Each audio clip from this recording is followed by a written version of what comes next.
Sahabat, nggih Rasulullah, gak ngerti tane salat subuh kurang rakaat. Tahu ya Rasulullah. Kenapa kok sampean tambah 2 rakaat lagi? Begini loh Rasulullah, saya ini setelah sholat subuh lalu sholat lagi, itu adalah sholat sunnah yang seharusnya saya lakukan sebelum subuh.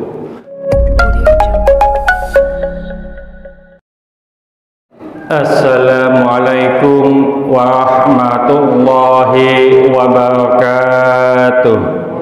Jadi yang perlu diperhatikan adalah hadis yang pertama, tidak ada sholat setelah sholat asar dan sholat subuh. Ada hadis lagi, hadis sahih, di sini tidak dijelaskan, tapi di kitab Riyadhus Shalihin dijelaskan bahwasanya sahabat itu pernah sholat bersama Rasulullah, sholat subuh. Nah, setelah sholat subuh, Rasulullah itu kalau zikir itu kan melihat sahabat-sahabatnya. Lalu ada sahabat satu yang berdiri sholat 2 rakaat. Ya, jadi yang lain juga bingung. Ya, Rasulullah juga bingung. Saya ini sudah pernah menyampaikan bahwa setelah subuh tidak ada sholat, ya, sampai terbitnya matahari. Lalu setelah sahabat ini selesai sholat, ditanya oleh Rasulullah, sahabat, nggih Rasulullah, gak ngerti tane sholat subuh kurang rakaat. Tahu ya Rasulullah. Kenapa kok sampean tambah 2 rakaat lagi? Begini loh Rasulullah, saya ini setelah sholat subuh lalu sholat lagi, itu adalah sholat sunnah yang seharusnya saya lakukan sebelum subuh. Cuma saya tadi tidak sempat, maka saya lakukan setelah subuh. Wasakata, Rasulullah begitu. Rasulullah diam. Nah, diamnya ini menunjukkan diperbolehkan. Ya, jadi sholat apa? Sholat qobliyah subuh. Ya, tadi belum sempat dilaksanakan. Qobliyah subuh itu mayoritas ulama juga menyamakan dengan sholat sunnah fajar. Nah, sunnah fajar itu pahalanya khair minad dunya wa ma fiha. 2 rakaat sholat fajar, sholat sunnah fajar, itu pahalanya lebih bagus daripada dunia seisinya. Nek gak ngelakoni emang.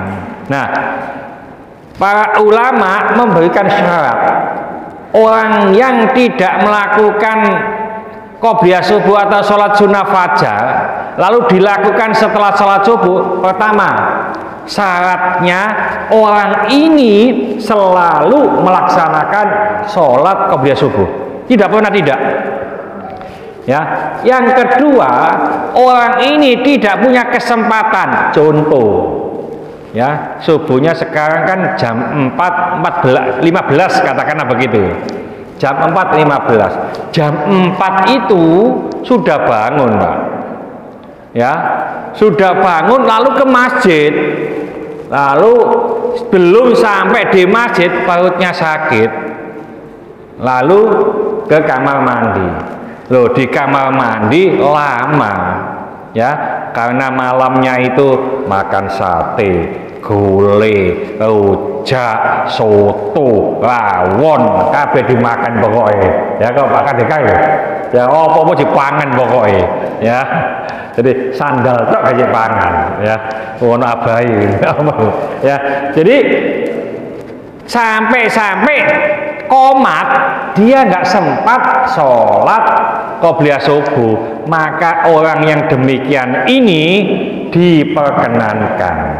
Nah, kalau ada orang setelah subuh sholat, jangan disengeni dhisik, Pak. Tabayun dulu, ditanya dulu, ya, apa sebabnya? Mungkin semacam itu. Ya, jadi itu diperbolehkan karena Rasulullah melalui hadis takriyah. Jadi hadis takriyah itu hadis yang ada orang melakukan sesuatu tapi Rasulullah mendiamkan, artinya diperbolehkan, ya.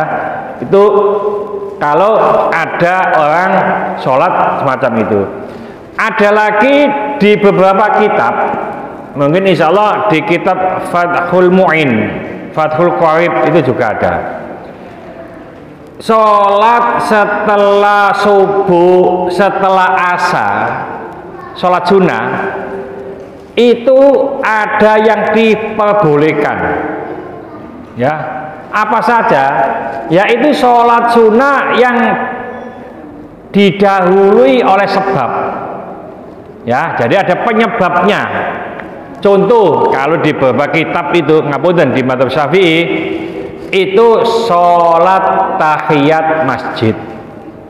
Jadi umpamanya di sini bapak-bapak ke masjid, ya, sebelum maghrib, kan setelah asar, ya, sebelum maghrib itu masuk masjid itu masih disunnahkan sholat sunnah atau sholat tahiyat masjid, ya.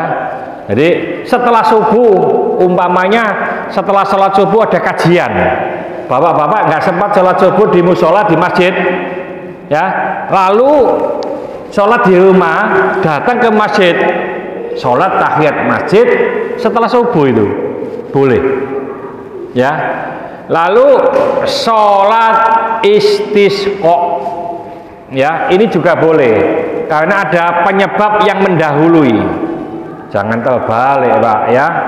Sholat istiqlal di masjid istisqa, salah nanti ini, ya. Mau sholat istiqlal di masjid istisqa, ya. Nah, sholat istisqa itu paling bagus itu di lapangan, di sawah dan seterusnya. Di masjid boleh, ya, tapi tidak mendapatkan kesunahan karena Rasulullah SAW dan para sahabat itu kalau sholat istisqa itu ya di tempat terbuka. Mudah-mudahan sedikit ini dibarengi hidayah dari Allah Subhanahu wa taala. Mudah-mudahan segala hajat kita dikabulkan Allah, segala kesulitan kita dibantu oleh Allah. Mudah-mudahan anak-anak kita menjadi anak soleh solehah, taat pada Allah, patuh dan nurut kepada kedua orang tua. Ia berkasih keturunan, mudah-mudahan Allah memberikan keturunan yang soleh solehah. Ia berkasih jodoh, mudah-mudahan Allah memberikan jodoh yang soleh solehah. Mudah-mudahan di antara kita, keluarga kita, handetolan kita, tetangga-tetangga kita yang saat ini sedang sakit, baik di rumah sakit maupun di kediaman, mudah-mudahan Allah cepat mengangkat penyakitnya, menyembuhkan penyakitnya, dan mudah-mudahan Allah memberikan kesabaran kepada yang sakit, dan dengan kesabaran ini mudah-mudahan Allah mengangkat seluruh dosa-dosanya, dan mudah-mudahan Allah mengampuni dosa-dosanya orang yang mendolimi kita. Al-Fatihah.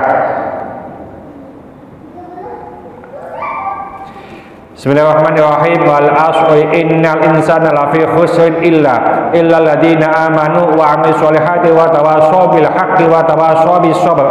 Subhanaka wa bihamdika asyhadu an la ilaha illa anta astaghfiruka wa atubu ilaik. Assalamualaikum warahmatullahi wabarakatuh.